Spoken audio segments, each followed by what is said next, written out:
Hello ladies, it's Dr. Natalie here for you again. So to continue in our entrepreneurship series, I wanted us to talk about strengths and weaknesses. This is a very important topic. It's not only for interview questions. Firstly, you need to be aware of your strengths and weaknesses. That is step number one. Don't be scared. It's okay, whatever you discover, but it's important. If you go to the guides section here in the Her group, I have put a lot of different personality tests. There are a couple of links. Just click it. It's free, it's quick, it's easy, but it can show you something about yourself. Think of it as a mirror. It's not going to be mean, it's not going to be harsh, but it's also not going to lie to you. It's important to know where you stand. To start any journey, you need to know where the starting point is, so you can now plot where am I going to go. So first do a personality test or two, just to get some information about yourself. It's not going to give you any big revelation, but it's good to know how you are and what to be aware of in different situations. So to start with weaknesses, people usually shy away from their weaknesses. But now remember, you're an entrepreneur. So we're this new responsible lady. We can't just pretend that this is a problem and I'm just not going to deal with it, or I won't accept that this is my issue. You need to know your weaknesses because you need to mitigate the consequence of those weaknesses. If you're not good at something, you can work to improve at it. Some things you're never going to be great at. It's okay, but you have to have the basics. For example, as an entrepreneur, you have to be able to talk about your business. You can't afford to be shy. It is just not acceptable. You're not going to be able to grow your business. So something like public speaking, even if you don't like it or you're not naturally good at it, you can practice and improve. For example, I was never good at math as a child. My brothers were good at maths. I suffered with maths. I hated it. It was difficult. It was boring. I was always in trouble. But my dad said it was not an option. I was not allowed to be bad at maths. Whatever it's going to take, I had to learn. Because he said in life, you're going to work in business. And business has a lot of maths. There's finances. One day you're going to have to be able to understand finances. So you have to learn maths. So I had to push myself and suffer through it with math my whole life. And even when I started business, it was still hard for me. I can see my younger brothers can look at a spreadsheet and just click, click, click, understand formulas. This means this means what? It's so easy for them. Me, I have to go slowly. I have to be careful. I have to make sure I understand every step because I can't afford to make a mistake. Finances are important to a business. Even if I don't like maths, I had to put in the effort so at least I have a basic level. You can't lie to me or put something that doesn't make sense and I don't pick up on it. That's at least where I had to get. Now it's easier with practice and time, but of course I would rather speak publicly than do finances. And some people would rather do the finances than the public speaking. So you have to look at your business and know, how are these things going to affect me? My weaknesses. Which areas do I need to put in some effort so at least I understand the basics?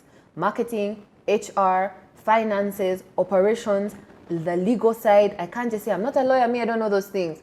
I have to have a basic understanding as a business. What am I liable for? What is possible? What is not? When do I have to pay taxes?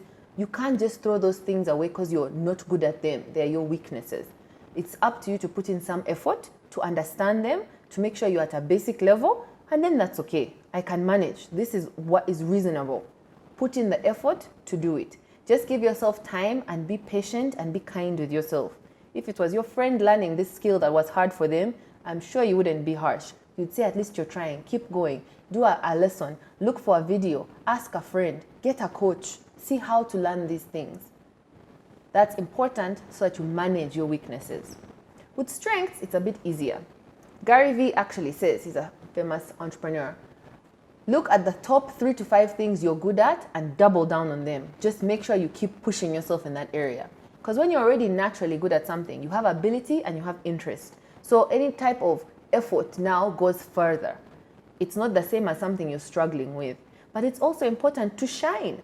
So look at your strengths, see what you're good at, what you like, where your energy naturally goes, and do that more. Push yourself. Because to practice that, you will have a much better level of results. Your output will be incredible. If you just say, I'm already good at that, and you never put in any effort, you will be shocked. You will not be as good as you actually think you are.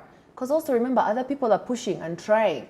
If you put in effort on something you're naturally good at, you will become so much better, so much faster. You'll be impressed at yourself. But it takes practice. It takes intention. You need to learn about it. None of us are experts at everything in the world. Even to be an expert at one thing is very difficult. So I promise you, there's something you can learn about it. There's something you can learn about your ability to sing, or your ability to write, or your ability to create new ideas, or to design products, or to package things in a new way. There's always something you can learn. There's a new app, there's new technology, there's new innovation, there's new colors and designs and abilities all the time. So make sure in your fields, in your areas of your strengths where you feel confident, you keep at the top of your game. You keep learning and you keep pushing. You listen to our podcast. You make sure you're watching what's going on in the world. There's exhibitions, there's launches, there's new products, there's big companies that do what you do but on a global scale.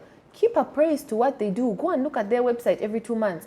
What's new here? What are they changing? What are they adding? How can I learn from this? Because you're interested in it. You like it. So it won't be such difficult effort, but it will pay off. Because your strengths are what's going to take you further in life. That's the fuel for your business, for your career, for your development. And that's what's going to keep you moving forward. It's hard when you have to use the weaknesses. There you feel like you're pulling, you're pulling yourself along. But strengths just push you. It's clear sailing. But you still need to give them some energy and some time. So first be aware of what those things are, so you divide them and you know. And it's clear, you can feel your own energy. I don't want to do this. This is so much more exciting and interesting. And you have to look at both and allocate some time and energy for both, so that you get your weaknesses to a certain level and you don't dwindle and go backwards, but also that your strengths keep growing. Every year you can see, I've really improved. Last year, oh my gosh, that's how I was. Wow, I'm going forward, I'm moving further. Because in life, you're either growing or you're dying. That's just the situation. So you can't just stay in the same place. You have to keep moving forward. Because if you're not moving forward and life is moving forward, you are moving backwards. You have to keep learning and keep growing and pushing yourself in the areas that you enjoy, that are good for you.